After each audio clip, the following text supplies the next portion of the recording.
Welcome back. So we are going to start the first session. That's the technology and the future of human rights. And I have an honor to welcome and introduce the moderator of the session, Mr. Sonam Frasi, representative of His Holiness the Dalai Lama for Northern Europe, based in London. So, Representative Sonam Frasi, please.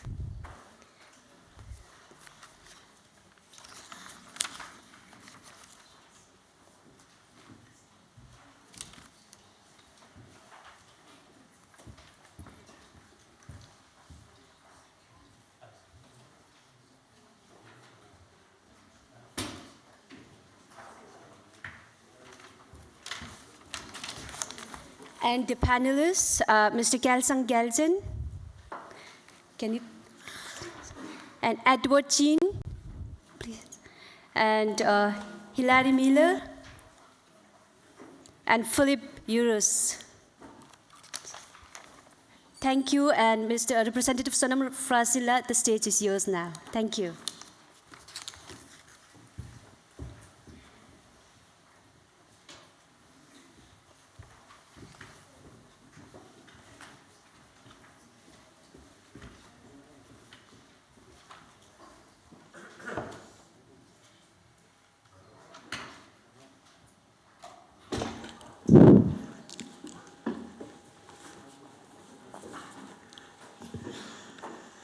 Good afternoon, good morning. I thought we had a lunch rather than a break, coffee break. This is the first session, the use of technology and the future of human rights. It's a huge subject. But before I introduce each of the speakers, I just would like to say the phrase they coin now is digital dictatorship. And the digital dictatorship through social credit system to be completed by 2020 on all the Chinese population. Cameras are installed everywhere, and all cameras are connected and interfaced with the social credit system. The primary purpose of this control mechanism is to protect the Communist Party and the people involved in the communist system. Those who are opposed to or to have different opinions to the Communist Party are punished and are blacklisted. Not only then, but these peoples who are close to the people who are involved disappear or they are punished, blacklisted, and leads to house arrest. They disappear through a system that is encroaching the fundamentals of human thinking. Ethnic culture, religious beliefs are in the front line of this mechanism. Brutal regimes and control of citizens at the heart of this technology is taking place now. This is truly a social engineering through algorithm based on data collected by high-tech surveillance equipment with no human feelings. Is this the world that we aspire to, or should the world oppose this, and what we can do? To answer some of this, we have a huge learned panel here, and I would like to introduce our first panel, Mr. Gelsang Gelsen. Mr. Gelsang Gelsen has been truly with the Tibetan movement since a very young age, and he has been the envoy of His Holiness the Dalai Lama for many years, and has had many contacts with the Chinese officials right up to now. He has worked as an international relations in the private office of His Holiness Dalai Lama. He has also worked in the offices of Tibet in Brussels, Geneva, and in Central and Eastern Europe. So before I say much, we would like to hear what Mr. Gelsen has to say, and I will give the floor to you. Kyasala. Oh, sorry. Thank you, Sonamla. Tragically to everybody. The topic of this panel is technology and the future of human rights, with a focus on China. In this context, I would like to draw attention to and make some remarks on the international attitude and policies vis-à-vis China in the past decades. I believe there is no disagreement to conclude that today's China is to a considerable extent the outcome of past attitude and policies by members of the international community towards China.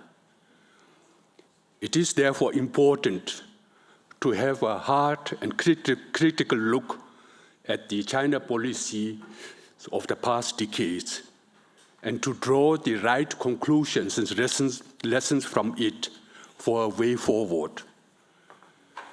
My remarks, therefore, will touch on the following points.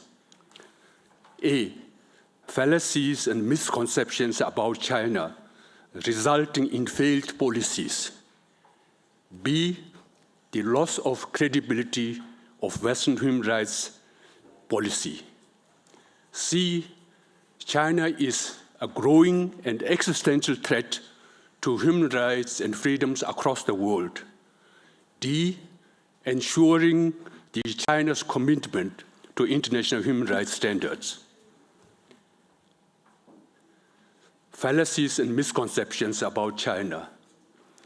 In the West, there has always been a dominant school of thought that contends that quiet diplomacy is the more effective way in dealing with China.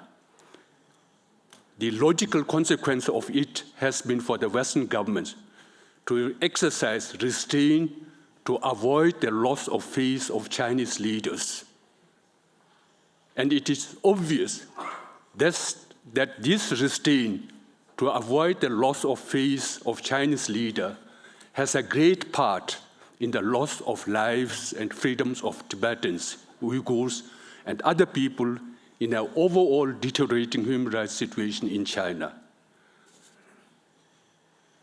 China has also been skillful in cornering the Western government in a defensive position by constantly reminding the Western government of its colonial past and the humiliation inflicted on China. By exploiting the bad conscience of Western powers, China has been able to reject any criticism of her human rights record with impunity as unacceptable interference in China's internal affairs. However, if such arguments are tolerated, then the question arises why this should not be applicable to other countries in Asia and Africa with similar history. Moreover, as a legacy of the Cold War, China has been regarded for a long time as benign and as an ally. During the Cold War, the Soviet Union was the principal enemy of the Western Bloc. Although communism and one-party rule in China has been no less brutal and oppressive than in the Soviet Union. However, Western attitude towards Communist China has been more tolerant and accommodating. In fact, Mao was an icon of the Western youth and the left in late 1960s and 70s. A fundamental fallacy of the Western government approach in promoting human rights in China has been the exclusive focus on engagement with the government. However, ultimately, it is the defenders and activists of human rights and advocates of democracy and rule of law in those countries who will shape the future course of their country. Consequently, a principled, strategic, and effective human rights policy must aim at encouraging, strengthening, and empowering those forces.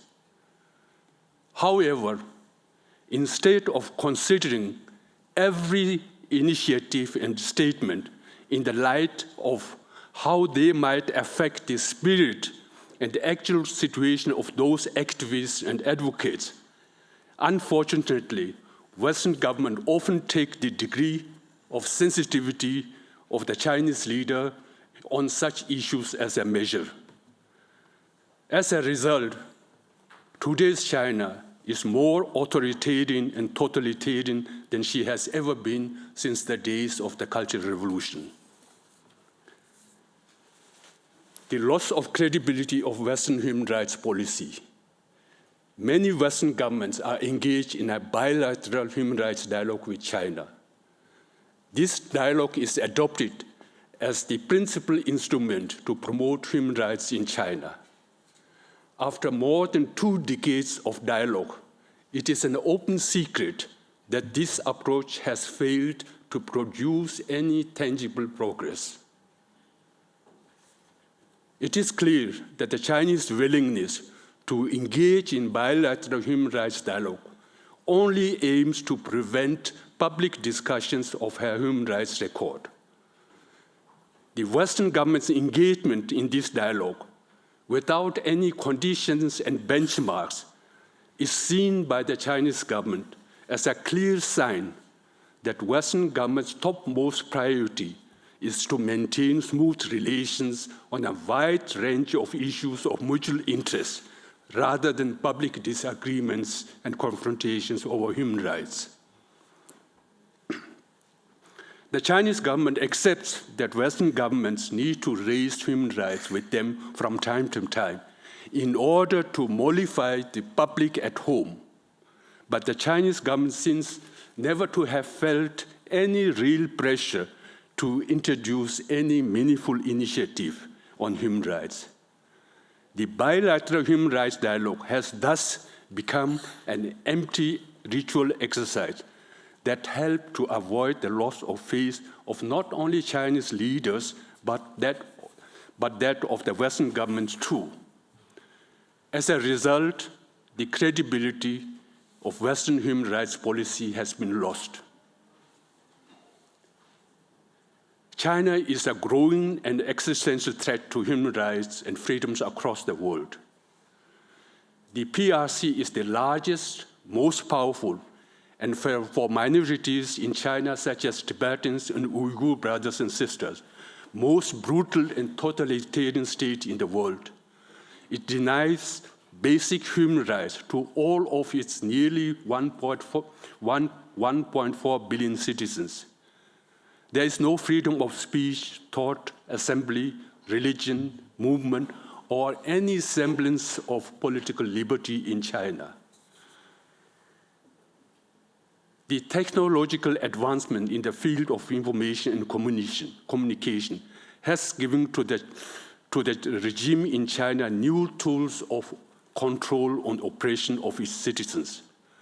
With sophisticated online surveillance, facial recognition, artificial intelligence, data mining, etc., the Chinese regime has mobilized a set of tools that allows it to extensively control and routinely repress its citizens and shape political opinions by manipulating their feelings and grievances on just about any issue.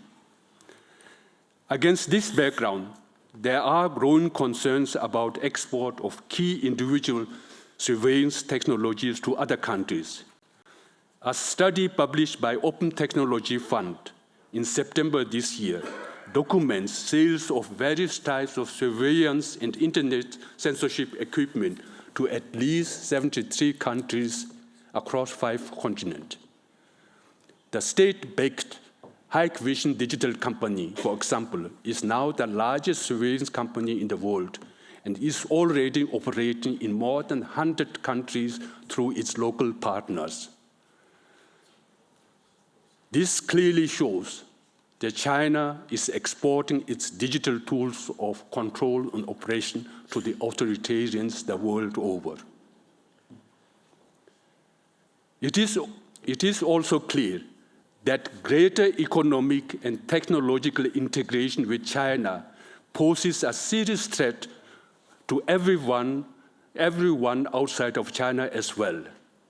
We can no longer ignore the fact that China is demanding ever more humiliating acts of submission and capitulation of its trading and economic partners.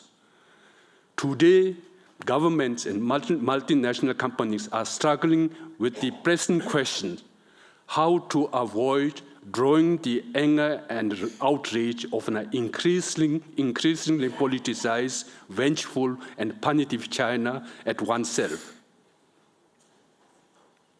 The harsh reality is that economic growth and technological advancement, instead of liberating the Chinese people, is enabling now the regime in China to corrupt, intimidate, and coerce the rest of the world. This represents a growing and existential threat to human rights and freedoms across the world. Ensuring China's commitment to international human rights standards. China's total disregard of international human rights standards and its corrupting influence the world over must be countered and resisted. The community of democracies must stand up against a totalitarian China. We need to realize that our own basic rights and freedoms are not secure and safe as long as there are dictatorships in other parts of the world. The communities of democracies must join forces and pursue a more effective, robust, and strategic human rights policy and hold China accountable for its systematic and gross violations of human rights. There is already a range of instruments and mechanisms available for doing so on national as well as international level. What is lacking is the political will and a sense of unity, common purpose, and common mission of the democracies around the world. Therefore, we need a rededication to our fundamental belief in the inherent equality and dignity of human beings, of all human beings, and in the universal values of human rights, democracy, and the rule of law. This rededication to our fundamental values will strengthen the political will and self-confidence of our democracies, which we need to promote and champion the principle of the universality and indivisibility of the Declaration of Human Rights all over the world. Thank you.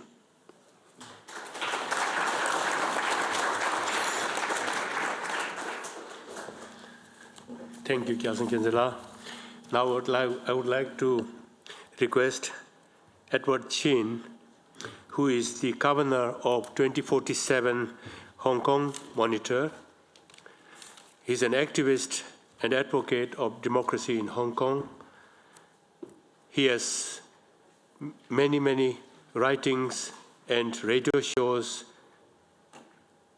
advocating the democracy and the rule of law in Hong Kong. I would like to invite Edward Chin to make his presentation. Thank you.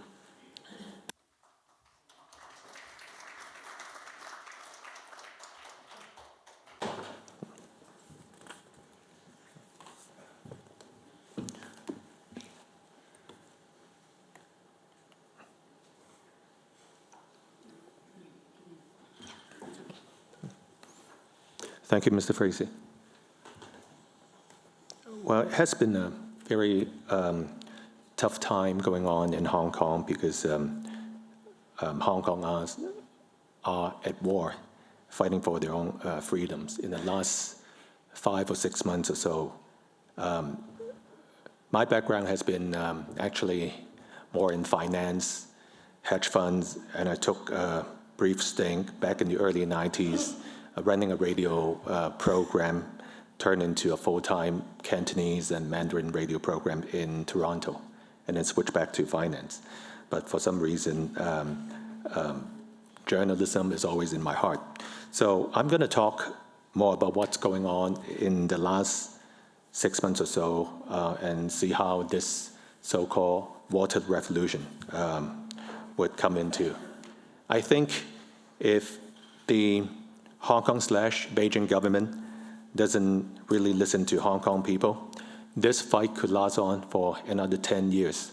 So a lot of people are thinking about leaving Hong Kong, moving their assets overseas. So the beneficiary of this thus far is Singapore, Jersey, Channel Island, and so many other offshore places. But more so, it is not just the fight for young people anymore. I have seen a lot of people who are in finance and all walks of life come in and join this fight for Hong Kong's freedom. We had over 1 million people that show up in a peaceful march on June 9th, and then the government served the Hong Kong people with tear gas, rubber bullets, and beanbag bullets. And a few days later, more people came out. 2 million people came out a few days later, which is unprecedented. It's like 1/4 the size of Hong Kong's population. Now, most of you probably would be able to catch what's going on through Facebook, the internet.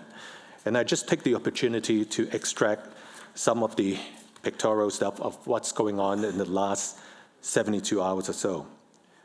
This is Central. This is the financial district. We have riot police coming to Hong Kong, and we have a 30,000 strong police force. But very strangely, the demeanor of these police law officers, they're quite different from what I saw from 5 years ago during the umbrella movement. Their accent is different, and the build is different, larger in size, and the way they beat up the demonstrators is quite different. Now, there has been a lot of reports saying there are mysterious deaths, and that is found in the sea, and also found naked near the bushes. So you don't know, like, if it is like 5 years ago, we talk about the Occupy Central, which I'm actively involved in with a lot of finance people.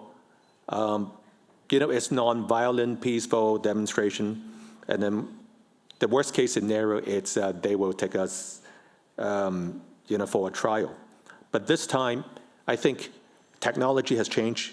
We are talking about a younger generation of demonstrators who use the blockchain technology to communicate with one another. They use Telegram and also a social media platform called Lindang in Cantonese, which I'm going to talk more about later. So just show you a few more slides. On your left-hand side, that's traffic police firing real rounds of bullets to a demonstrator that is not carrying anything lethal, and he is still under critical condition in a hospital.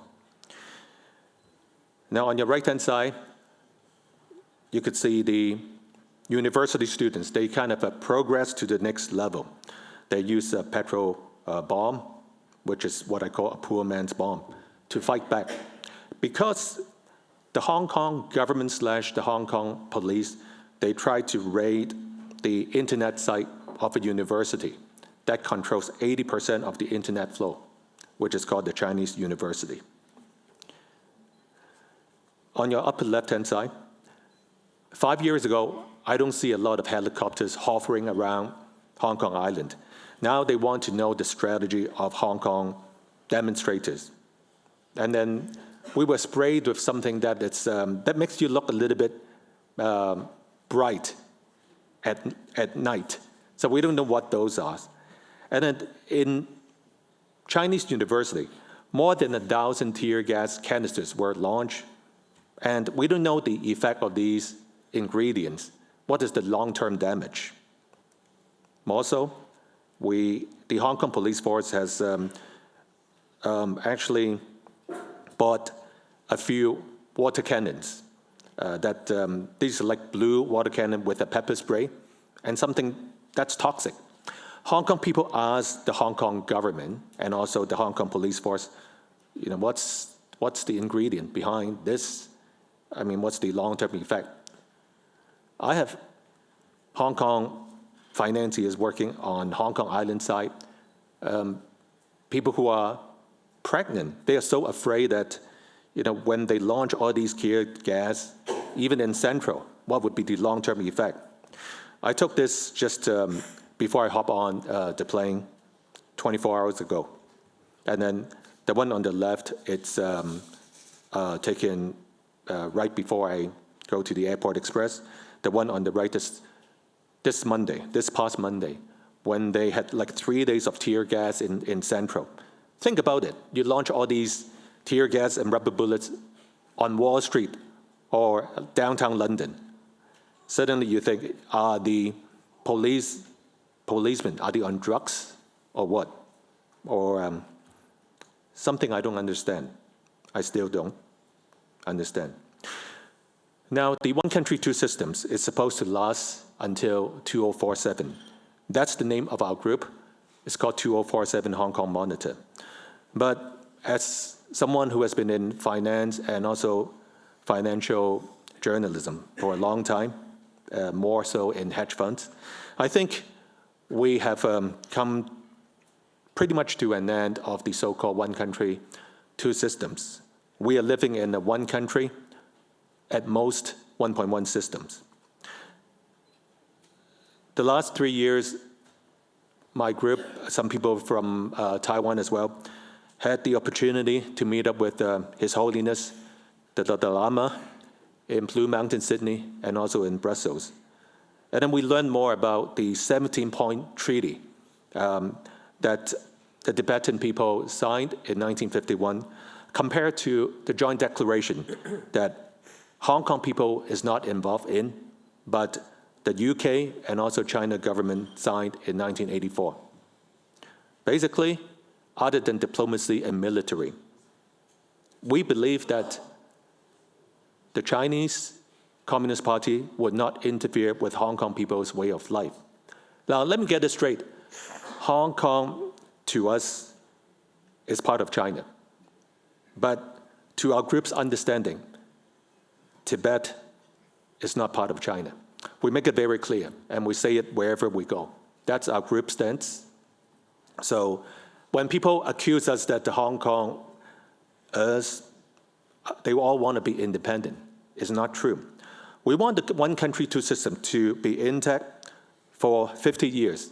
And if it works, it's go on for another 50 years and another 50.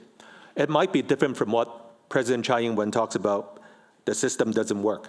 But a lot of us have our doubts now because of the excessive use of force that is witnessed. I'm also Canadian. I had my education in the US and in Canada, and I think I learned more about democracy during my 16 years of stay in North America. So on January 1st, when we realized that the CFO of Huawei was detained, but at the same time, 2 Canadians were also detained in China. On January 1st, we go on a march with some Chinese Canadians in Hong Kong, asking President Xi Jinping to release the 2 Canadians.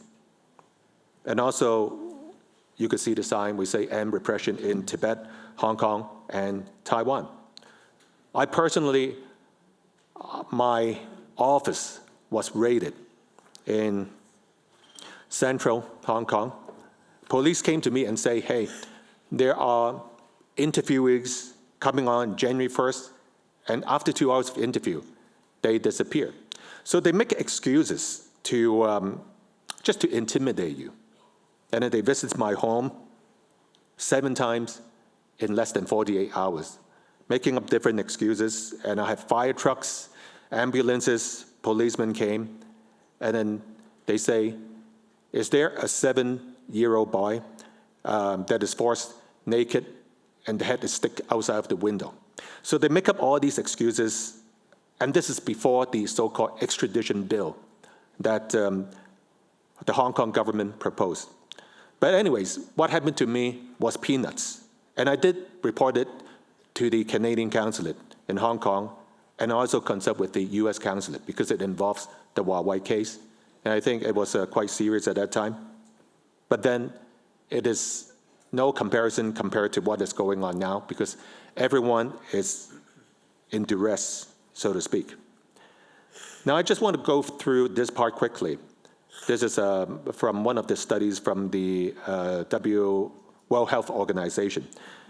They talk about Hong Kong as a place where people have one of the longest life expectancy. It's ranked at number 8. A little bit lower than Macau, which is number 4. I still don't understand why, because they have casino going on to keep up the adrenaline rush. I don't know. But then Macau has Article 23. And to put on a more serious note, I think they will successfully and officially install all the AI lampposts by the end of this year, more than 1,000. And Hong Kong is kind of following suit. It is like George Orwell's 1984 in Hong Kong, with a lot of beating and the Tiananmen 2.0 style. So not going through all these, as I say earlier, I still write a lot. I just finished a finance book a few months ago, but I changed the topic to Free Hong Kong. I think it's more relevant, telling Hong Kong people, besides trying to use either Soros or Warren Buffett way of making money, they should think about what they are really fighting for as well, because time is kind of running out. So I'm not going to talk too much about your trading days in life. We could have a side talk later on if you want to know about what is equity long short and convertible bond arbitrage. I'm not going to talk about that. But putting up more on the religious head, I got baptized in the US in Minneapolis during my first year of college. And I get to know more about Christianity. And then definitely the umbrella movement from 5 years ago, pretty much a lot of them are Christians. So we think that this is a fight for the betterment of mankind as well. So this is from 5-6 years ago. We had the Occupy Central, which turned into umbrella movement. And then media Mongols supported the movement. We have Jimmy Lai, who owns Apple Daily. Now, I mentioned way back in the early 90s, I did take a stint full-time running a radio broadcast multicultural radio station in Toronto called CHIN Radio. So I had the opportunity at that time to talk to the former CE, C.Y. Leung, asking him, what do you think about the Tiananmen crackdown? Of course, that was almost 30 years ago. Now, when the extradition bill was proposed by Carrie Lam, the current chief executive, I made a comment on the Canadian Globe and Mail saying that if the extradition bill is passed, a lot of people would consider fleeing Hong Kong. And there are more than 300,000 Canadians living in Hong Kong. Actually, an official count, I think, is more than 450,000. And then he wrote back on his Facebook saying that if you decide to leave, please hand in your Hong Kong ID card. We will be very happy to see you leave. So it's like threats like these, it's not just me who is receiving it. C.Y. Leung, the former chief executive, liked to write on Facebook, not using Twitter, but writing things that try to intimidate Hong Kong people not to fight anymore. But like I say, everything looks Mickey Mouse when you look at what happened in Tiananmen, when they use real rounds of bullets, when they use real PLA army. So the nonviolent way model, is it going to work? I'm still kind of thinking this is better for people like us who are in our early 50s. We are not in our late teens or early 20s anymore. We cannot hold up like a petrol bomb and fight, right? And we see a younger version of Joshua Wong and Professor Benny Tai. That's in 2014, and then let's do a high-frequency trading and keep rolling. Now, my circle of friends are mostly in finance. That's another person who is an activist, more like a shareholder activist. In 2014, we talk about, like we should continue with the fight, but also come back to admiralty and then protests. So that was Occupy Central/Umbrella Movement. And then we did write to President Xi Jinping a few times. Of course, he would not receive it, asking President Xi to honor the one country, two systems. And we came up with the 10 requests to the Communist Party. CC, the former chief executive, Carrie Lam, who is now the CE. Of course, we didn't expect more severe things to happen. So if you are interested in the 10 requests to the Chinese Communist Party, basically we just want them to abide by what is prescribed in basic law. We put it in summarized version. Of course, this is banned, Winnie the Pooh, and then the tiger. Now, and then our group, really, we studied this, and then we kind of asked Hong Kong people to understand more about what's going on in 84 and what's going on in 51 in the 17-point treaty. Some people get it right now because they see the similarity. And of course, the Chinese Foreign Ministry, and I don't know whether there are any journalists from mainland China, but don't get me wrong, they keep on continuously saying that the Sino-British Joint Declaration is already no longer has any realistic meaning. So what does that take us Hong Kongers to fight for? We did ride our Harley-Davidson motorcycle with the Tibetan flag in Hong Kong, and some of us got stopped because of the Tibetan flag. We sang for democracy, we got stopped. We talk about the 17-point treaty. It's a little bit complicated for Hong Kong people, but still, as I alluded to earlier, they see the similarity, and then has been,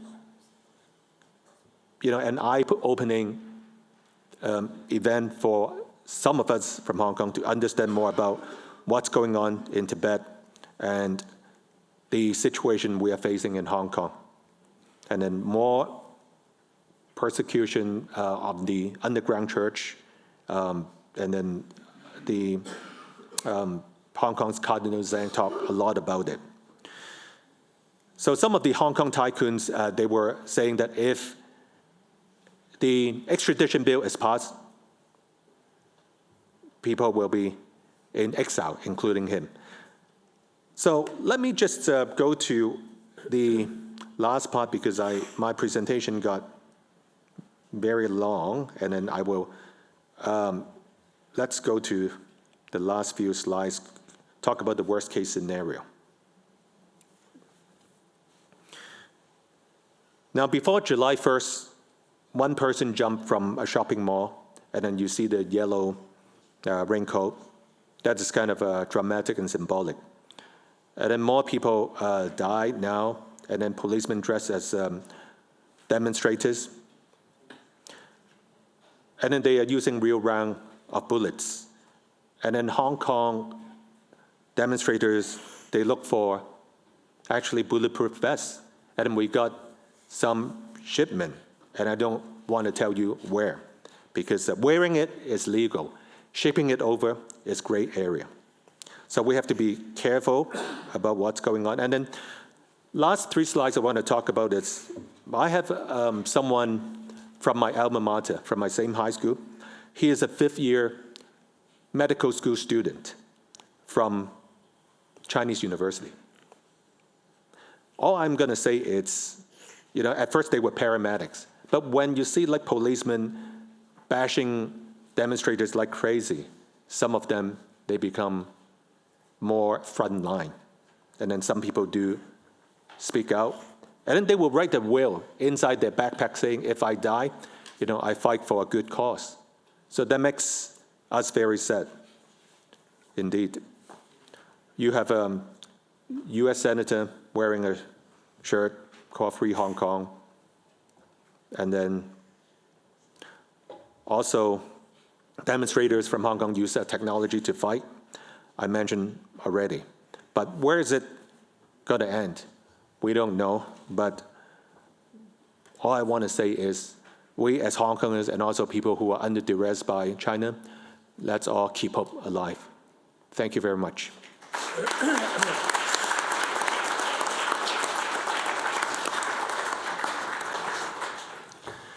Thank you so much, Edward. We admire greatly your personal as well as Hong Kong citizens' courage and determination, and I hope there will be end to this Hong Kong situation sooner rather than later.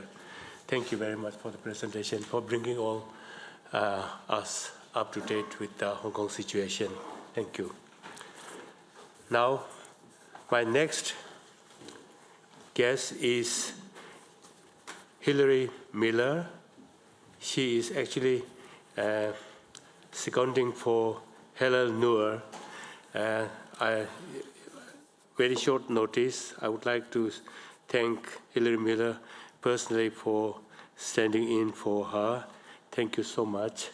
And Hilary Miller actually works in the United Nations Watch. She is a historian and political science graduate. She works in the United Nations work and works mainly with the overseeing of works of UN bodies worldwide, drafting articles, press releases, and speeches. So without me going too far and trying to save the time, I would like to ask Hilary Miller to make her presentation. Thank you. There we go. Thank you so much for those remarks and for inviting me to speak today on behalf of Hillel. And it's an honor to be in company with others who have made the promotion and protection of human rights their life's work. As you have mentioned, my name is Hilary Miller, and I work for United Nations Watch, a human rights NGO based here in Geneva. We monitor the performance of the United Nations by the yardstick of its own charter and call out member states that failed to carry out the just application of UN Charter principles. For this reason, UN Watch is particularly concerned with the UN Human Rights Council, which is corrupted by brutal dictators and violators of human rights. Voting members of the Council, which includes states such as Venezuela, Russia, Cuba, and China, abuse their power on the world's top human rights body to mask their transgressions and evade criticism for their egregious records on human rights, while also working in concert to pass resolutions of self-praise. China is a member of the 47-nation UN Human Rights Council and plays a negative role for myriad reasons. China has been a member for essentially every year since the Council was established in 2006, having only come off due to term limits. Their prolonged membership is absurd, given that China is one of the world's worst violators of human rights.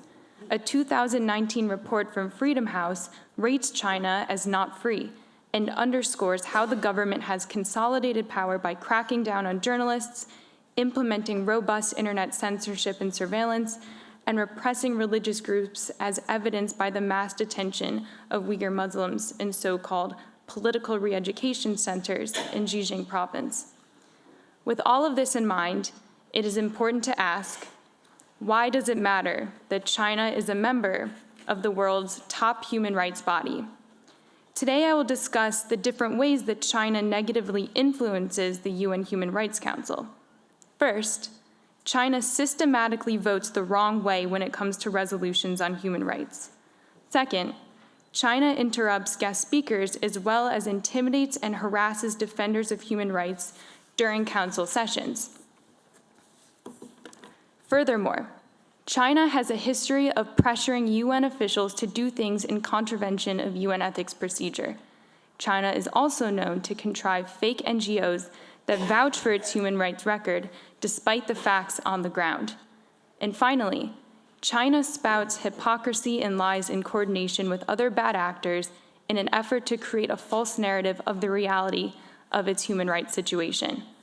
For over a decade, UN Watch has seen up close how China's conduct at the United Nations is antithetical to Resolution 6251, which reaffirms that all states, regardless of their political, economic, and cultural systems, have the duty to promote and protect human rights and fundamental freedoms. As mentioned before, one way that China negatively affects the UN Human Rights Council is how it systematically votes the wrong way when it comes to resolutions on human rights. When it comes to positive resolutions that speak out for victims facing some of the most dire human rights abuses and that call out governments that abuse their human rights, China systematically votes against those resolutions. For example, in 2018, in a resolution condemning Syria for human rights violations in eastern Ghouta and denying humanitarian access to the area, China voted no. In a resolution on Iran that extended the mandate of the Special Rapporteur to investigate human rights abuses in the country, China voted no. In a resolution on Burundi, which condemns government forces for human rights violations, China voted no. And in a resolution on Myanmar that strongly condemned gross human rights violations against Rohingya Muslims in Rakhine State and extended the mandate of the Special Rapporteur to investigate the government's admission to extrajudicial killings, China was one of the only 7 countries in the world, together with Venezuela, Iraq, Pakistan, Kyrgyzstan, Burundi, and Cuba, to vote no. Furthermore, and sadly, the Council also often adopts counterproductive resolutions that undermine human rights. China always votes to support those negative resolutions. For example, in 2018, the Council adopted its annual resolution on human rights and unilateral coercive measures.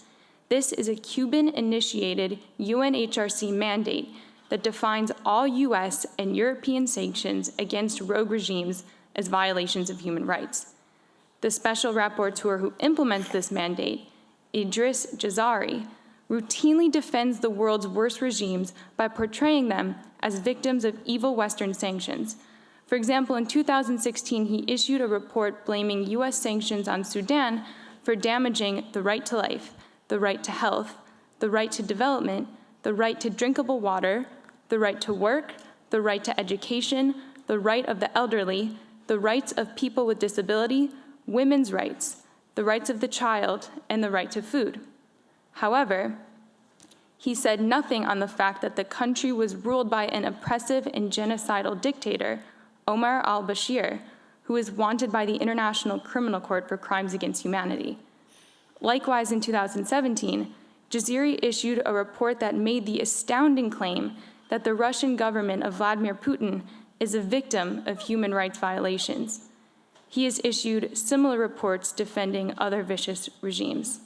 And unsurprisingly, China routinely votes for such politicized mandates, typically created by Cuba, whose only purpose is to undermine universal human rights and strengthen the regimes who are the perpetrators. So, the way China votes and the resolutions that it supports are important and clear indicators of how China plays a negative role on the UN Human Rights Council. Another way that China negatively affects the Council is in its conduct during sessions.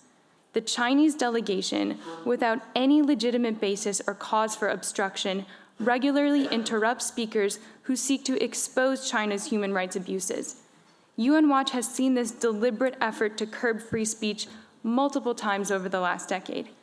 In March 2011, UN Watch brought Dr. Yang Jianli, a rights activist, survivor of the Tiananmen Square massacre, president of Initiatives for China, Harvard Fellow, and UN Watch board member, to speak on China's failure to uphold basic human rights.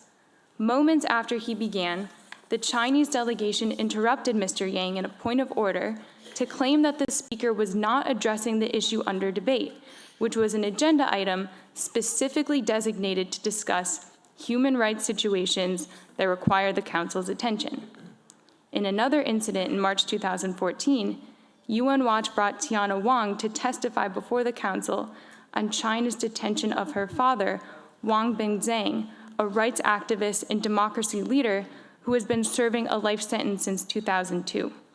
Just 1 minute after Ms. Wang began her speech, China's delegation objected that she was only permitted to address, quote, abstract situations of human rights and not specific cases, such as her father's imprisonment. And in March 2018, when UN Watch again brought Dr. Yang Jianli to address the 47-nation Human Rights Council on China's crackdown on the right to freedoms of expression and speech, the Chinese delegation interrupted Yang moments after he began. In a point of order, they falsely claimed that Dr. Yang was not addressing the correct topic, which was universal human rights as enshrined in the 1993 Vienna Declaration, and went further at the end of the speech in a right of reply to say that, quote, NGOs and individuals with ulterior motives use this forum to fulfill their evil purposes. In July 2019, UN Watch saw another case of China's regular pattern of obstructing speakers when they twice interrupted celebrity musician and Hong Kong pro-democracy activist Denise Ho. In both attempts to disrupt her remarks, China's delegation argued that she was defaming China for speaking against its interference in Hong Kong. These blatant and repeated efforts to interrupt rights activists, whose only motive is to expose the truth, reveals how China abuses its position on the Council to silence critical voices and more generally undermines human rights. China not only seeks to stifle dissent by interrupting speakers, but also by harassing and intimidating human rights defenders.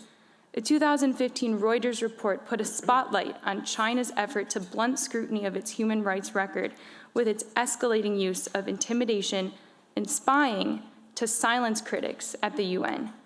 Such was the case when Tiana Wang spoke on behalf of UN Watch in March 2014.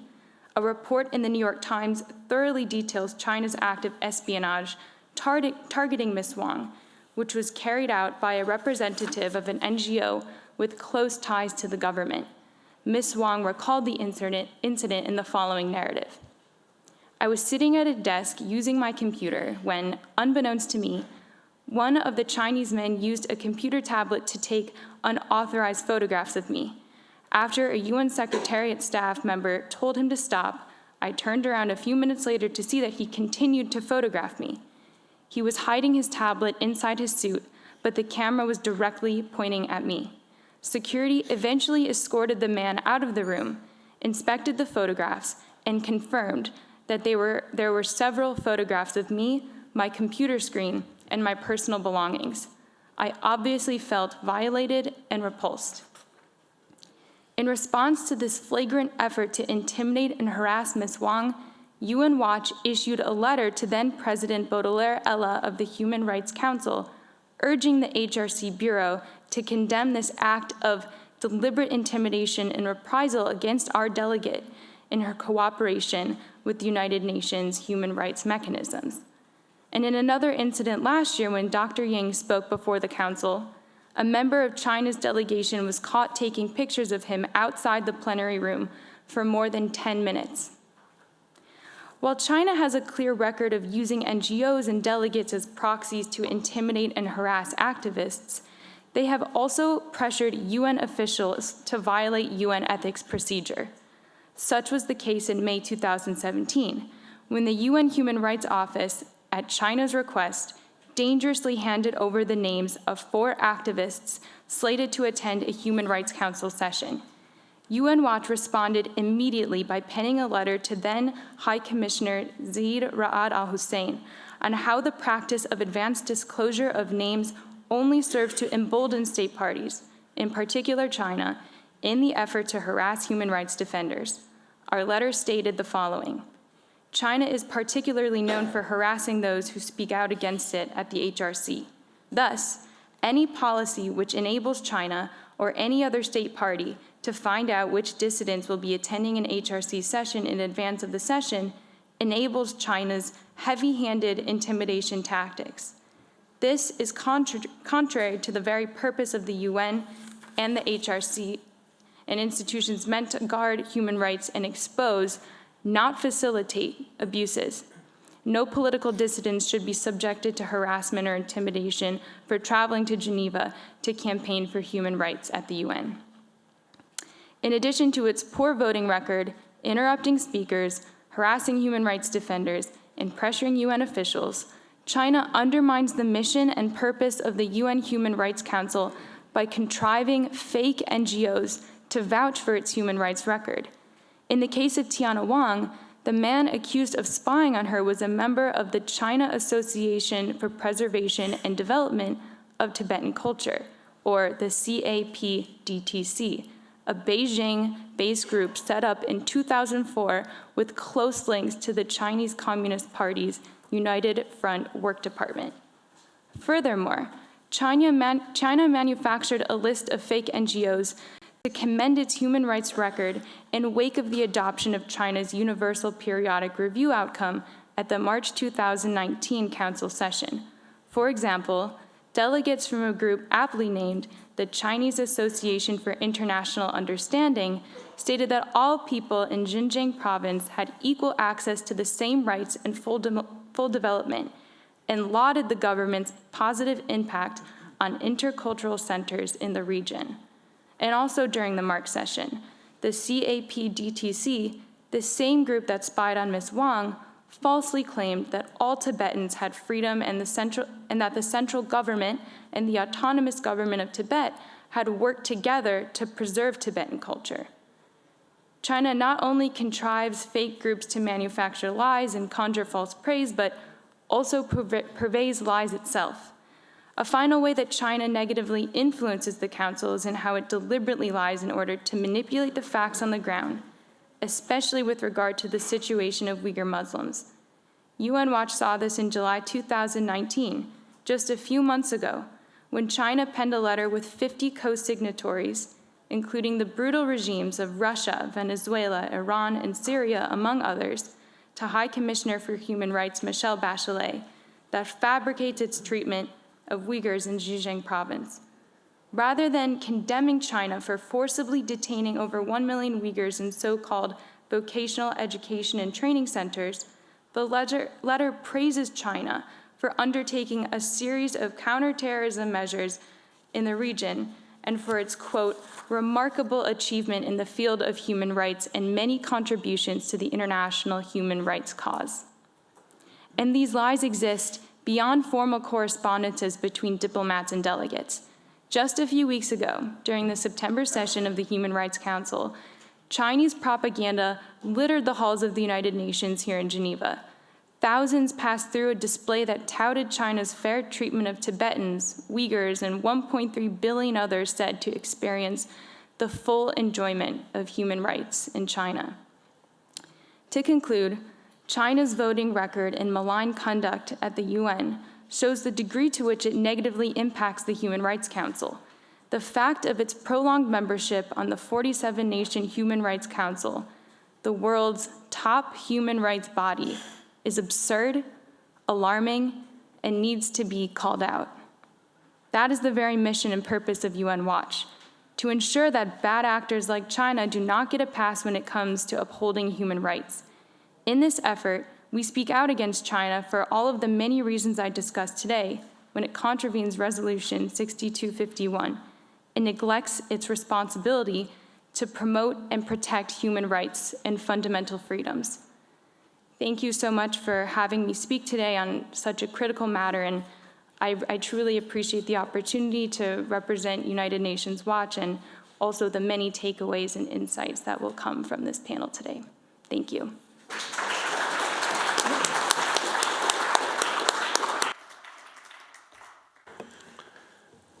Thank you so much, Ms. Miller, for updating us and really, truly giving us an insight into what China is doing and using its power to derail the United Nations work on the human rights. And I wish all the success for UN Watch for this, for your mission, that such activities China should be really bring to justice. And we wish you great energy and luck in order to have success in your work for the Chinese to be hopefully taken out of the UN Human Rights Council. Thank you so much. Now, my last guest is again, is not according to the printed material. We have a last minute secondment again from Martin Haller. He has taken ill. We are sorry to say that, and we wish him very quick recovery. But now we have, instead of Martin Haller, Philippe Giroche. Mr. Philippe Giroche is a sinologist at Charles University in Prague. He works at synopsis.cz, a China-focused project based in Czech Republic. Philip specializes on China's United Front's work activities abroad, digital Leninism inside China, and China technology in general, and covers surveillance states in the East Turkestan. The title of his talk will be China's Digital Leninism, Xinjiangization of the whole country. Mr. Philip, floor is for you. Thank you very much for the introduction. Thank you very much for inviting me, for having the honor to be here. First of all, I would like to deliver apologies of my aforementioned boss, Martin Haller, who has taken ill and can't really speak at this moment. So this presentation is very last minute, so I want to firstly apologize if I don't really fit necessarily the topic of the panel.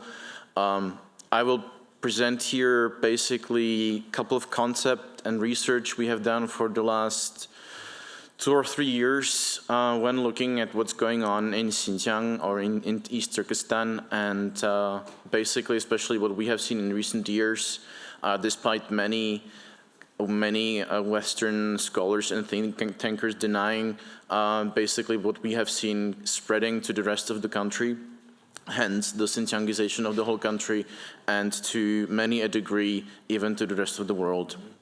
So just to explain why I'm actually here, I'm here because we have this project called synopsis.cz that's semi-based at Charles University in Prague. We are a group of sinologists who have since 2016 been covering special developments in Central and Eastern Europe where we're based, but at the same time, at this moment, we can basically say that we have a group of 20 to 30 scholars who cooperate with us, people based in countries from Canada to New Zealand, and basically trying to make sense of what's actually going on in the rest of the world when it comes to engagement with China, mainly using Chinese sources, that is to bring the real thinking and the real motives behind CCP's actions, that basically if you just look at their English publications and English propaganda, simply that's a whole different world. So that's what we are doing.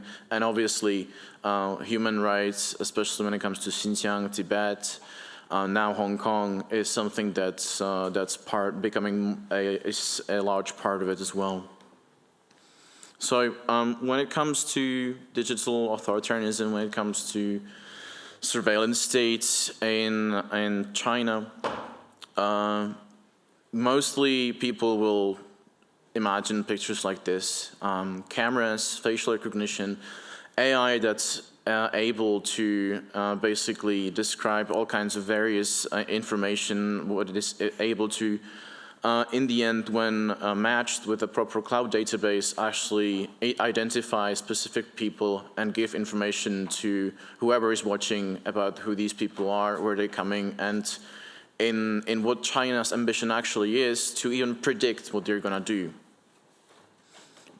But there is a concept, there is a thinking that's behind this, and basically, I think this is important to understand that this is not necessarily an anomaly. This is not just this is not the end. This is the means to basically do what Lenin and what Mao and all these people wanted to do back in last century, and that is to take full control of the state, to take full control of the economy, of the people, and of their thinking.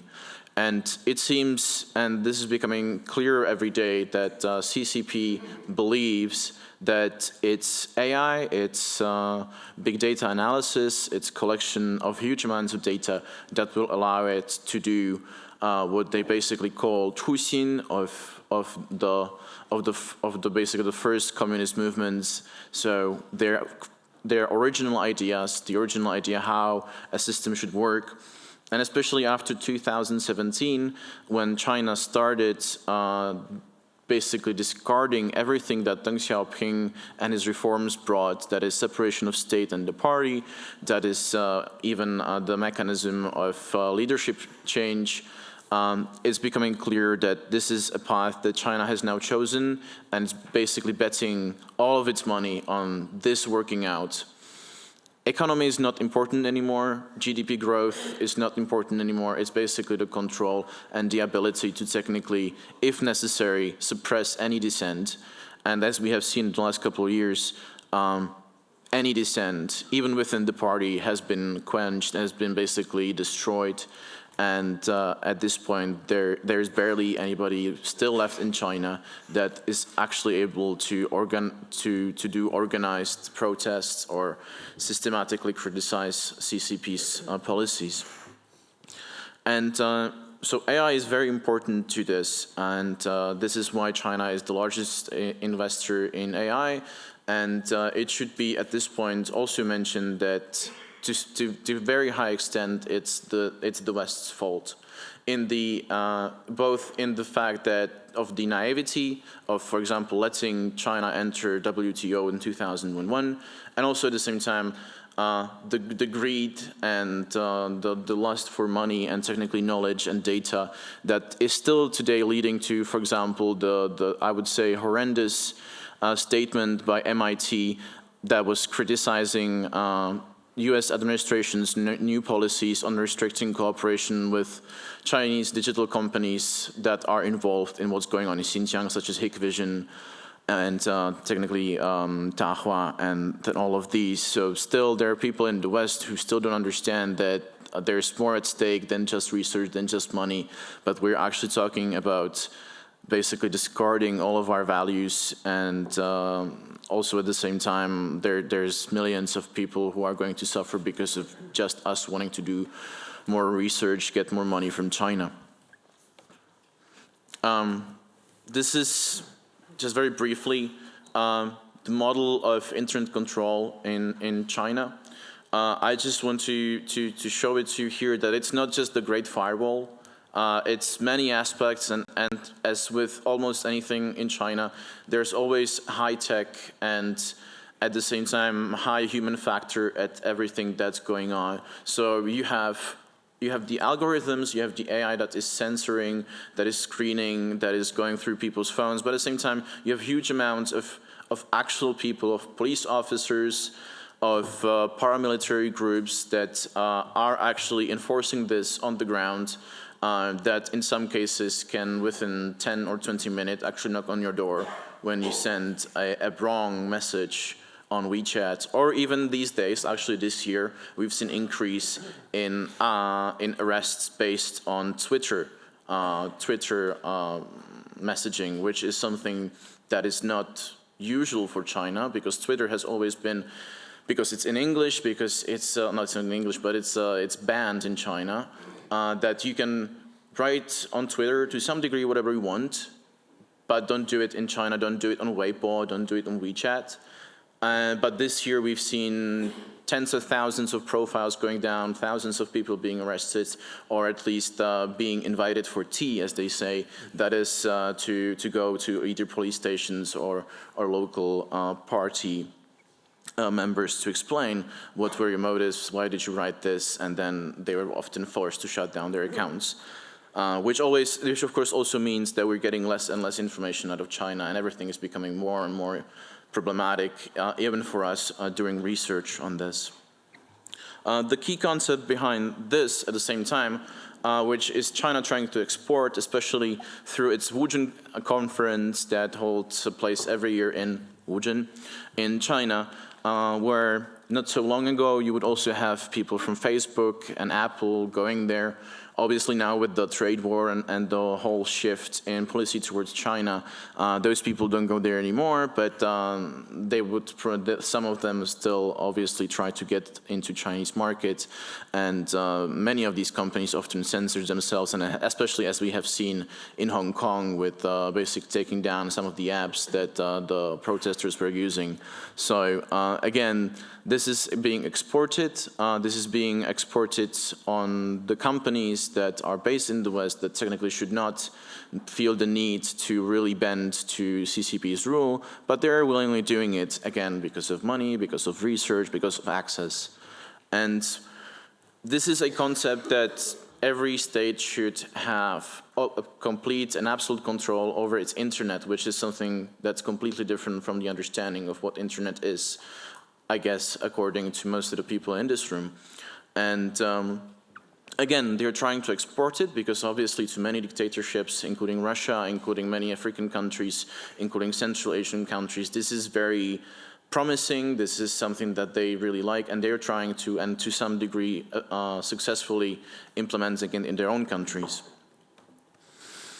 But all of these things are put into extremists, are the most extreme, are the most effective in East Turkestan, in what China calls Xinjiang.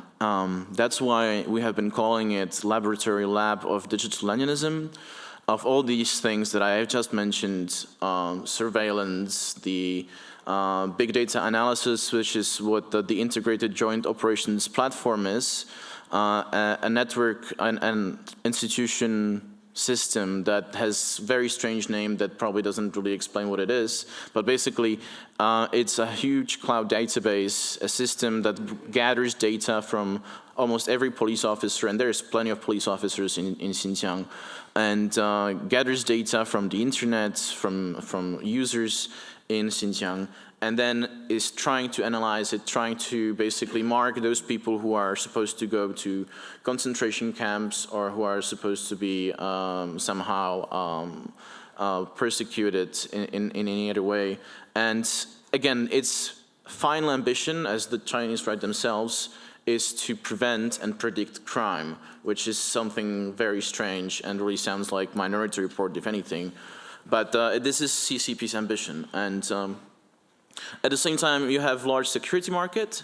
A lot of Chinese companies and more Chinese companies are investing, are building innovation labs, are building all kinds of research centers in Xinjiang, developing all these technologies, including cameras, including basically safe city or smart city packages, developing these, testing these on the Uyghurs, and then again, exporting them even to Europe, as we have seen recently in Serbia.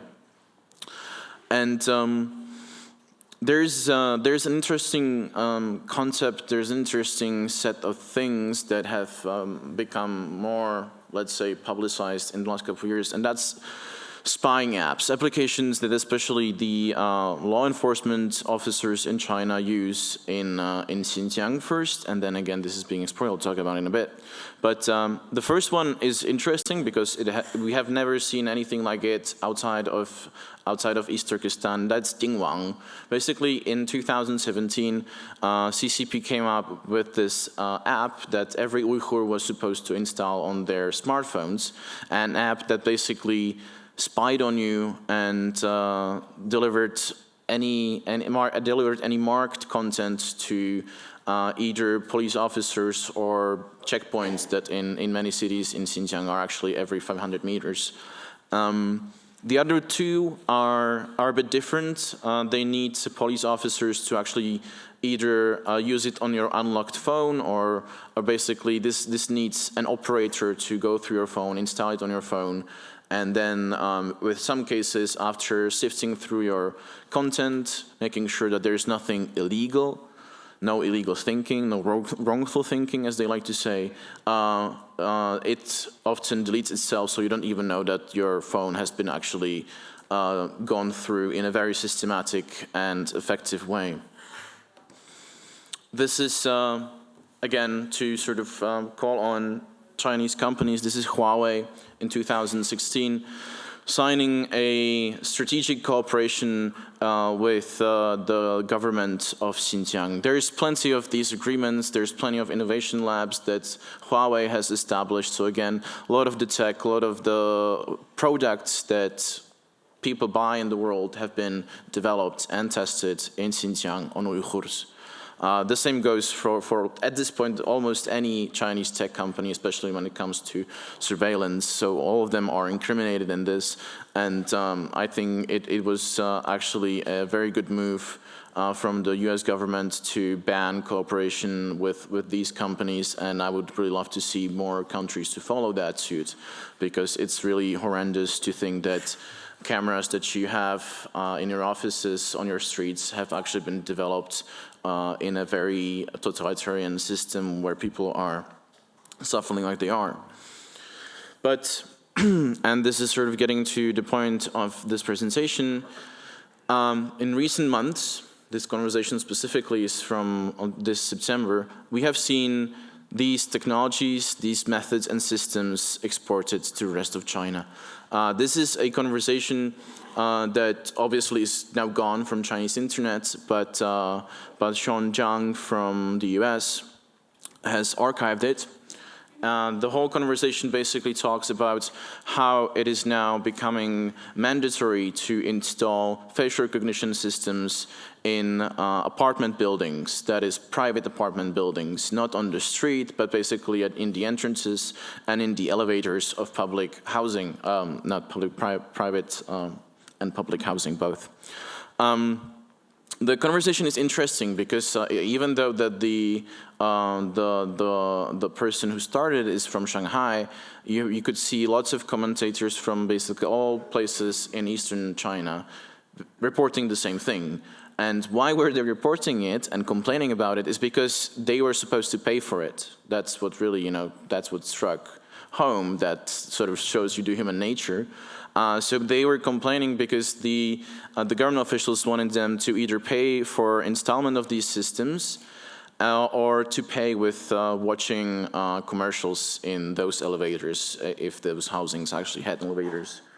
But it also showed that it's mandatory for people in the districts and cities where this is being implemented to register with your local police bureau to basically give them your face, give them your data. And it seems increasingly that also the spying apps that I have described are used in Xinjiang are now being used in the rest of China as well. There's reports of people, for example, going to register with a new address whose phones were actually gone through with these apps.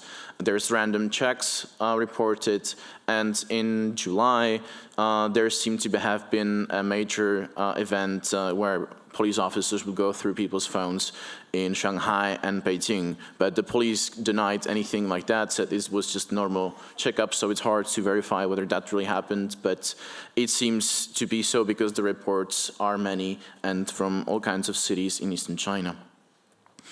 So, when it comes to the concept that's actually in the name in the title of my presentation, it's a parallel on what Lenin said back in 1920, when basically it was communism is Soviet power plus electrification of the whole country.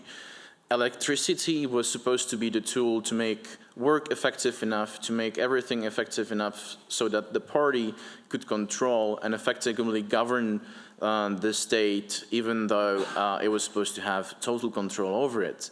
And as we say, socialism with Chinese characteristics is Leninism plus Xinjiangization of the whole country. And what I mean by that is a couple of things, because the tech aspect I think I've already explained, but it also has what we call United Front work, or maybe you can call it human rights aspect. Basically the tactics that we have seen employed in Xinjiang, the kind of control of religions and almost destroying of religions is now being exported to the rest of China as well. We expected it to happen in Ningxia because that's right next to Xinjiang actually. It's also a Muslim ethnic minority region, but we've also seen this happen in Henan, which is actually one of the core provinces of eastern China. So this is definitely spreading and is becoming the new normal, basically. I mean, similar methods have already been also applied on Christians and now on Buddhists and Taoists and all kinds of local religions. But obviously, because of terrorism being the buzzword, the most extreme cases we have obviously from Muslim groups, because it's easiest for China to legitimize their actions against them. This is Hong Kong. This is an interesting case of people with knowledge trying to resist what's on them. Because this is a smart lamppost, and what the protesters found inside was, according to them, a part of the CCP's Skynet system, which is basically a version of what's operating in Xinjiang and what's trying to predict and prevent crime. And interestingly enough, these lampposts are now in Belgrade, in Serbia, probably also of the same type and maybe with the same technology. We don't really know, because Serbian government made a discreet, secret deal with China when it came to the safe city model there. I'll just quickly go through these because I don't have much time left. But in the end, this whole concept is to some degree being exported to the rest of the world with the digital Silk Road, where it's exporting the technology, where it's exporting the laws. Many African countries have adopted Chinese cybersecurity and cyber administration laws. And at the same time, with normalization of what's going on in Xinjiang, being again the new norm, these efforts are the most visible at the UN, as has already been mentioned. We also have actually some research on how this works. And then through various kinds of lower profile events such as cyber administration seminars, again mainly for Belt and Road countries, and also interestingly Chinese scholars and often also police academy. I mean, I'm talking about Chinese police academy researchers who are active in what's going on in Xinjiang, going around European research institutes and giving talks and basically being the Chinese voice and again trying to normalize this. And the last thing before I leave, before I stop, I don't leave, but before I stop, the last aspect is something that Adrian Zenz, which is probably a name you've heard, a German scholar who's looking into what's going on in Xinjiang and Tibet, mainly through data analysis. He recently said that it is becoming increasingly impossible to do business in China without somehow supporting or participating in what's going on in Xinjiang, because so many businesses in eastern China are now working in Xinjiang because that's where the labor force is cheaper, because it's slave labor, and also that's where the government incentives are. So many of these things, many of businesses now in China are basically complicit in what's going on in Xinjiang and should definitely reconsider their positions. That's it. Thank you.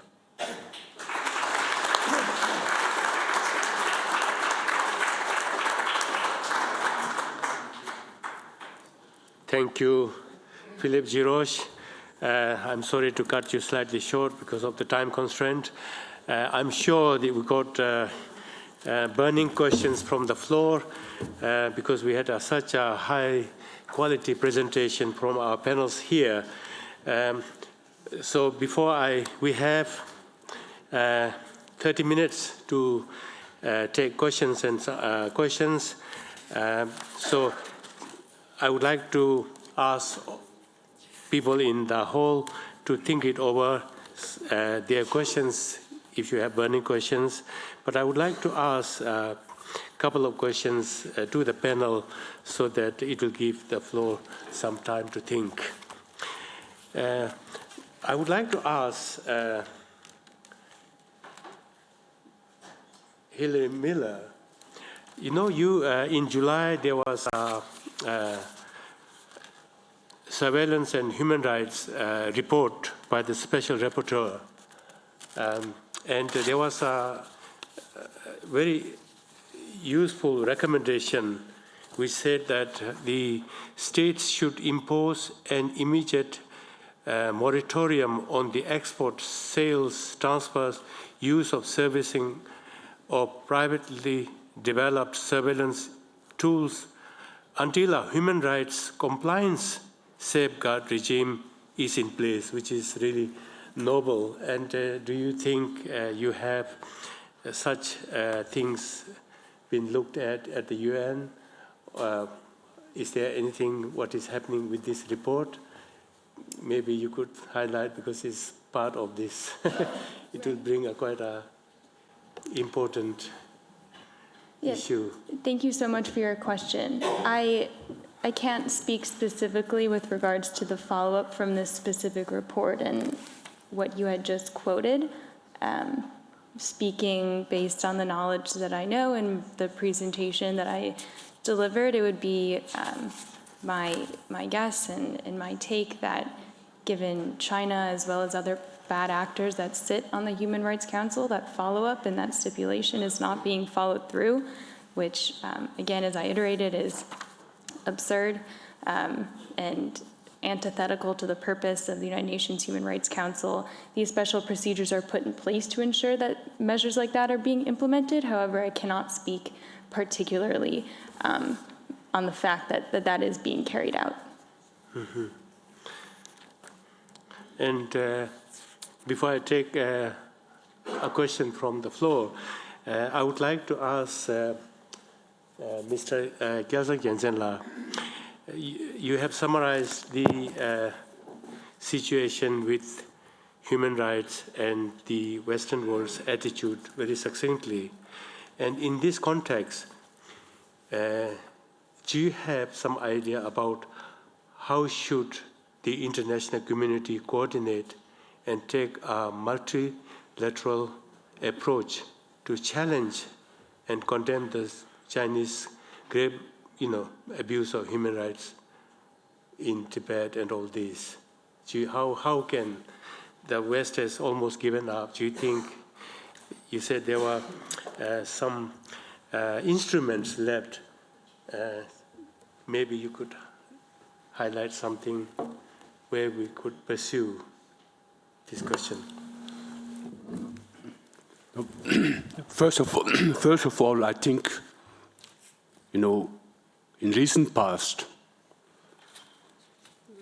there is a remarkable change of attitude, especially among the Western governments. I think there is growing realization of the danger and threat that China poses to the rest of the world. So I think one example of that is in March this year, the EU Commission came out with a new strategic paper on China, in which China was not only described as an economic competitor, but also a systematic rival.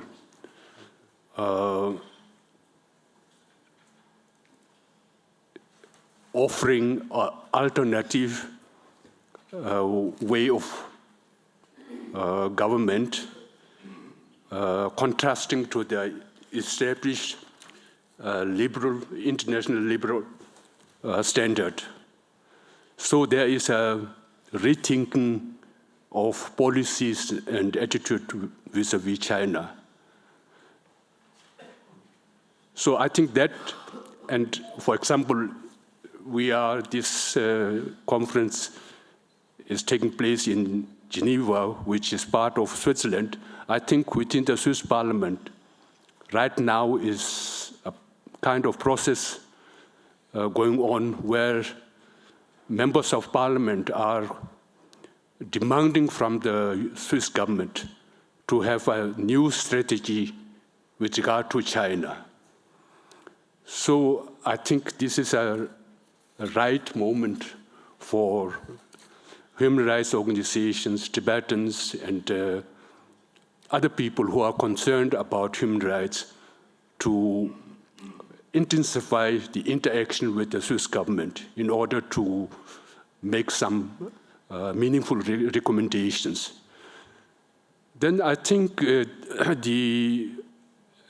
for example, just recently, there was a statement by, I think, 29 or to Western countries concerning Xinjiang or the East Turkestan situation.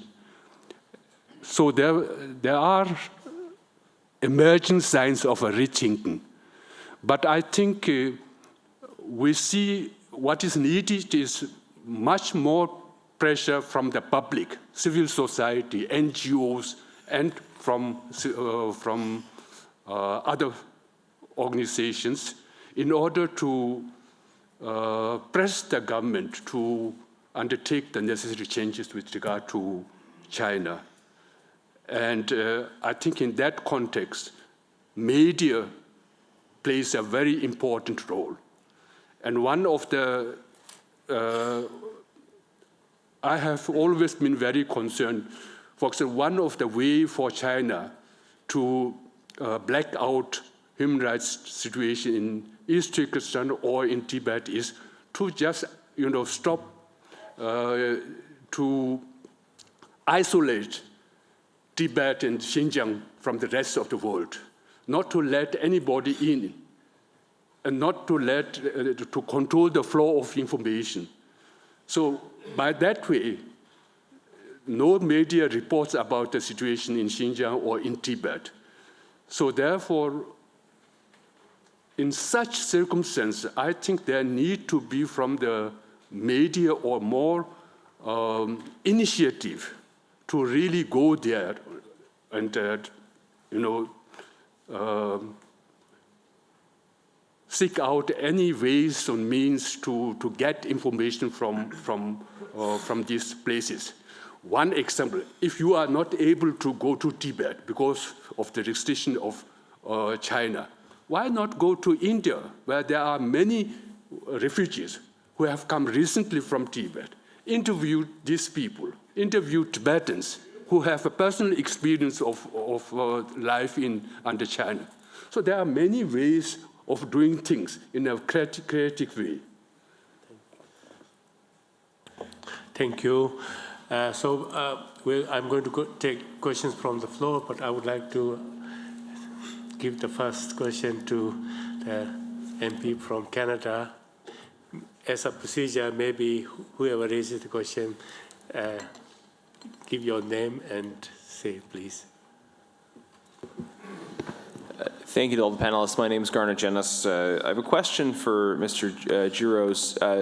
It sounded to me like this technology still requires human monitoring behind it. I'm curious for your thoughts on, as this model expands in China, the resources that are required, and if this is a sort of a burden that the Chinese state can sustain, this level of monitoring throughout the country.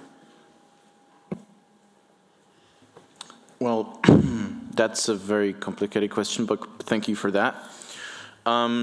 Yeah, it needs a lot of human resources. It needs tens, if not hundreds of thousands sensors to help because the algorithm, for example, can't really work with sarcasm, can't work with what is very effective with Chinese characters of sort of switching different characters with the same sounding, with the same sound and like when you read it out loud, it makes sense to you, but the AI is still not as clever as to actually figure it out. Some of the more common phrases, I mean, it learns and it's being given more and more directives.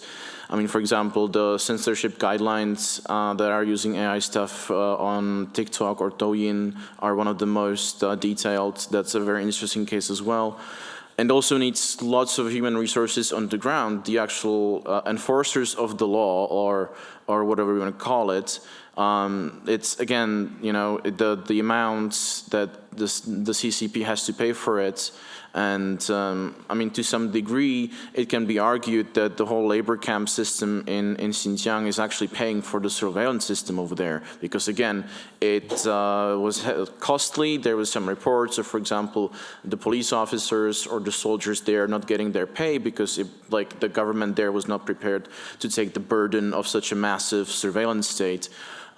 So whether it's sustainable, I mean, Chinese internal security budget is way higher than the military spending on external defense. So it shows that this is definitely the direction they're going to. They're really trying as much as they can to control their population. Because at the end of the day, it's the population that's their biggest threat. So that's where they're focusing most of their resources. And yeah, it's huge. And whether it's sustainable, I mean, that's hard to say because it's non-transparent. We don't know the real spending. We don't know the actual burdens. We have anecdotal evidence. We have some data, but it would really need transparency and a huge amount of analysis. And again, CCP seems to be willing to sustain this. And as long as it's in power, which I think at this point it definitely is, Xi Jinping is at some points one of the most powerful, or if not the most powerful leader of the new China or People's Republic of China. So they are going to put as much as they can because at the end of the day, it's politics, it's remaining in power that they care about the most, and everything else is secondary. So yes, even if that means that most of the country will be, technically, I mean, the poverty might be even rising right now. I mean, you have more and more labor protests about the working conditions, about the pay being lower. A lot of people actually losing jobs over the trade war, and I don't think CCP cares about it as much. In terms of actual welfare of the people. As long as that keeps them in power, they're going to do that. But it seems they don't care about GDP anymore. They don't care about economy as much. I mean, Hong Kong is one of the examples for me when you think about, okay, so if it's all about money, if it's all about economy getting more prosperous, why is Hong Kong happening? Which is a very important part of the CCP economy. So they don't seem to care about economy anymore as much as previous governments did, and it's all about control. Thank you. Any question? So we got, I think, yourself, and then the second. So Axel Grafman's Tibet Initiative Germany. I have a question to Mr. Philip Giros. I guess this whole IT technology in East Turkestan is interesting for Western companies and corporates as well. Do you have any information which company from Europe, from North America is involved in this cruel development of technology? Thank you. Many. A lot of them are somehow involved. Technically, you could say that Volkswagen developing all these new beautiful testing grounds and new factories in Xinjiang is also being involved in that, because again, that's again doing high-tech stuff over in Xinjiang. But I think, and that's the problem, because either Western companies are not willing or they are incapable of doing actual proper due diligence on actually looking who they are cooperating with and where is their technology and know-how being used at. But with forced transfers of technology, I would say most of companies that actually operate inside China through joint ventures and whatnot, they are involved in this, because in the end, what has CCP been doing, especially under Xi Jinping, is trying to promote this civil-military fusion of basically using any technology possible for dual purposes, that is for civilian and military. So things that are branded as civilian research can very easily, in the systems such as CCP's, end up being used by the military. And we have seen this on several occasions already, especially with the US research ending up in the hands of the military, or in Australia, where you even had PLA officers pretending to be students studying at Australian defense universities. So, yeah. We got a few hands being raised, so I want to ask a very short question and short answer from the panel, so that we'll try to get as many questions as possible. So, first gentleman back there. It is not a question, it is a comment about the assessment concerning China. My name is Hilary Miller. I am from Geneva for Human Rights. I do not believe that we can make an assessment of China's policy in looking at the vote of China. I would prefer to follow what has been said by Kelsang, the general attitude. It has not started several years ago. It has started in 1988 and 89, when the first resolution was adopted against China, Tiananmen. And then 91, the resolution on Tibet. The aim of the Chinese has been to suppress the subcommission. It has taken 15 years. The subcommission does no longer exist.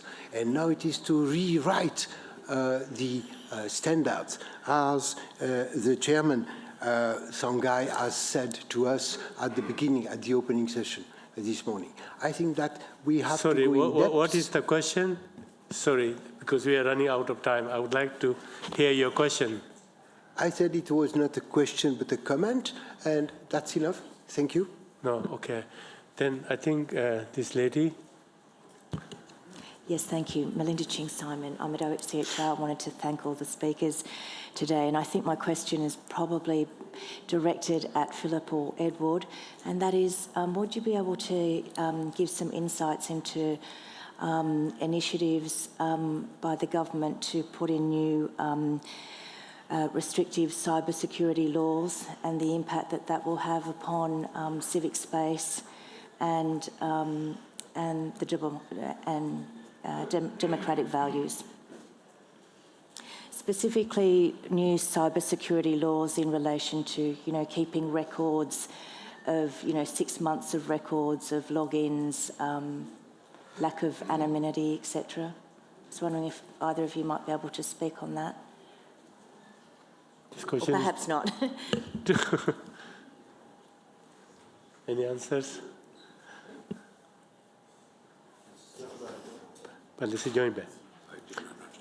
Any more? I think I would like to ask Edward Chin a question, couple of questions, maybe. I hope we have still a few minutes. In your presentation, if I haven't misunderstood, you sort of allude to the fact that when they are using tear gas, you are not really sure about the substances used. Would that be some kind of a understanding that China is using chemical weapon in this case? That's question number one. Number two is if you think that one country, two system is dead, then do you think the social credit system will come to Hong Kong very soon? Or maybe you could answer something. Well, maybe the second question first. The social credit system. Now, China will have this so-called social credit system all formalized, targeting 2020, if I'm correct. But, you know, the way things are in the last 6 months has been unprecedented.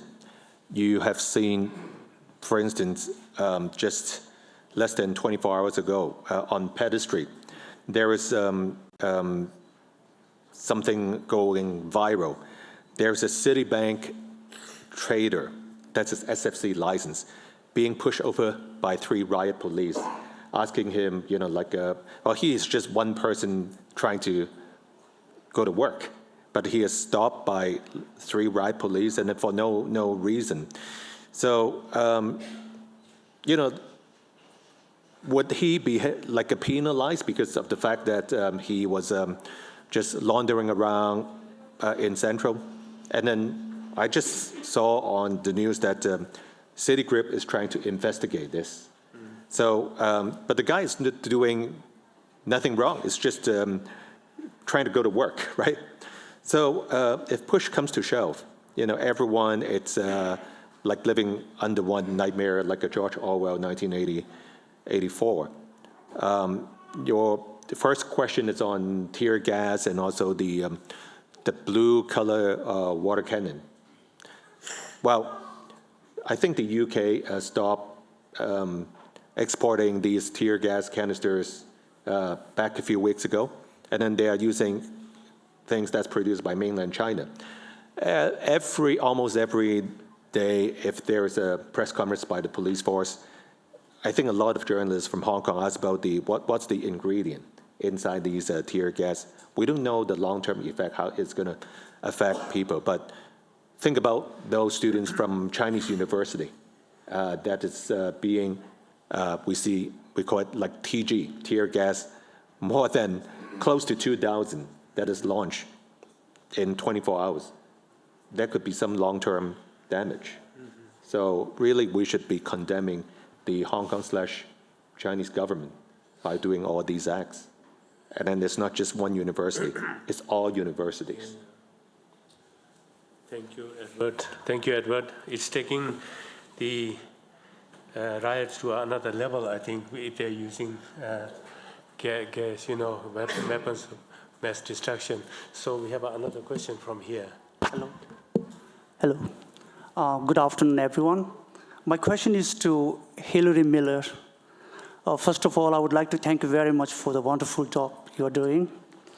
As we have heard now about the violations of human rights and religious freedom and so on by China, what are the steps we must or should take as a common man or our government to make China abide by the rules and regulations of the United Nations or bring them to justice? What is the solution here, in your opinion? Because everybody knows that there is a problem, but is there a solution? Thank you. I really appreciate your question, and it's very important to discuss. I can only speak from the NGO perspective, as I work for an NGO, excuse me. Thank you. Our solution is to call out human rights abusers like China, to expose when these bad actors are conducting themselves in a malign way and manipulating what should be a moral institution of the United Nations as well as other UN-sponsored bodies. Holding them to account from our perspective, like I've reiterated, means exposing the truth. How can we, in my specific work as the Morris B. Abram Fellow, issuing press releases, writing briefings, inviting speakers to the UN Human Rights Council that have direct experience with China's human rights abuses to bring it to the fore.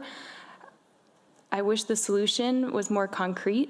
It doesn't help our case that China works in concert with other bad actors as a voting member of the 47-nation human rights body.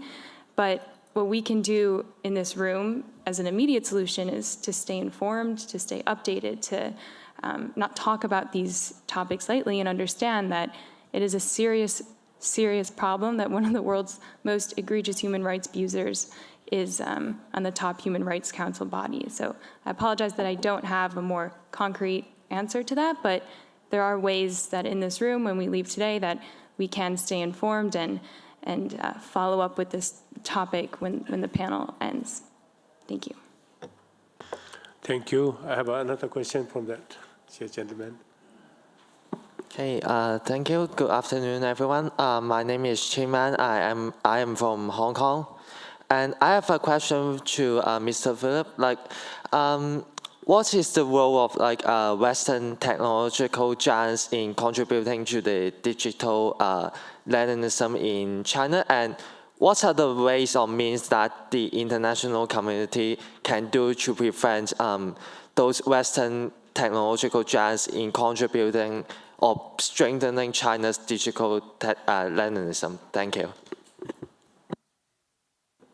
Thank you for the question. It mainly again stems from the fact that, I don't know, like 2 years ago, China was not perceived as a problem. China was not perceived as a threat. For example, the concentration camp system only became a mainstream topic in late 2017, so that's 2 years ago.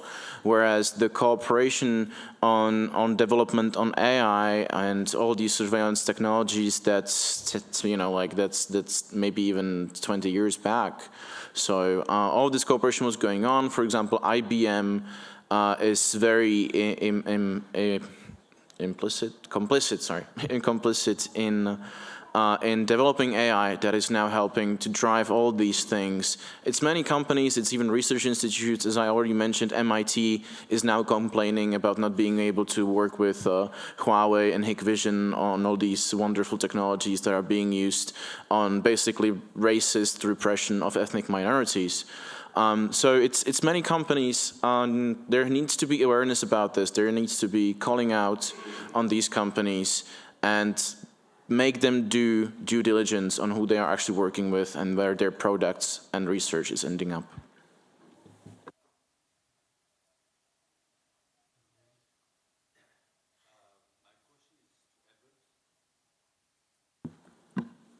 My question is to Edward. You said the protest in Hong Kong might last for 10 more years if necessary. Why do you say so? What is the strategy? What's the thinking behind it?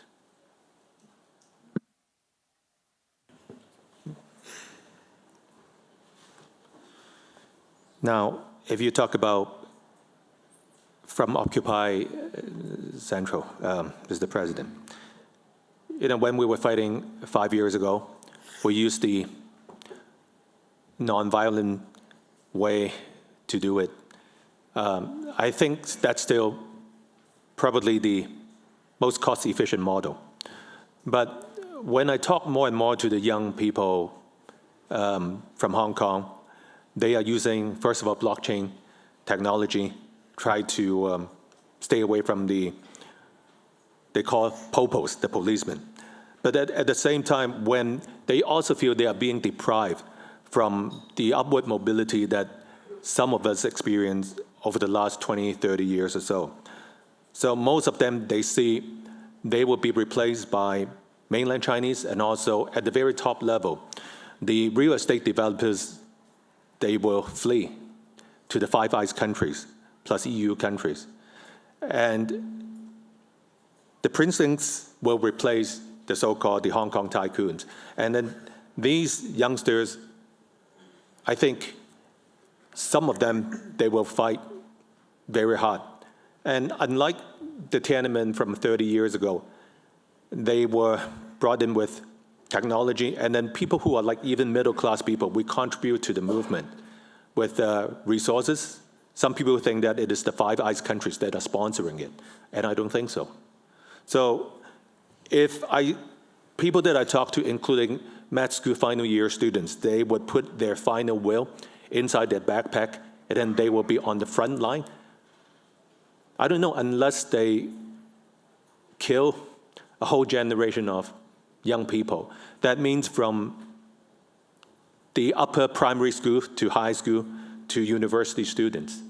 It's the CCP trying to sacrifice this whole generation of young people.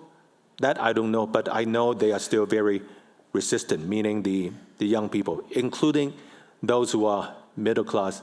They are still having this fighting spirit. That's why it has been lasting on for so long. And when I see, like an investment banker being arrested, and I was just reading some social media site that more than 10,000 Hong Kong people in finance, they want to fight too. So that's just my 2 cents, President. So, all good things must end.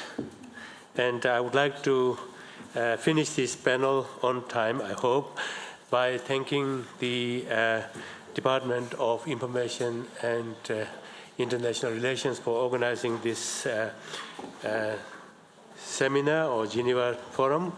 And I would like to say thank you very much for all the panels here for contributing in such high level of discussion, and all the participants and the questions that have been raised.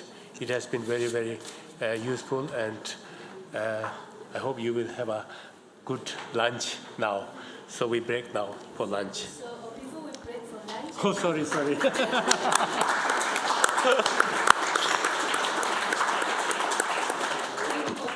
And the panelists for this insightful and informative panel session. So, as a token of memento and thank you, we would like to present a Tibetan scarf kata and tanka to say thank you and appreciation for all your contribution. And may I request President Dr. Lobsang Singila to kindly present the kata and memento.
So we have lunch break.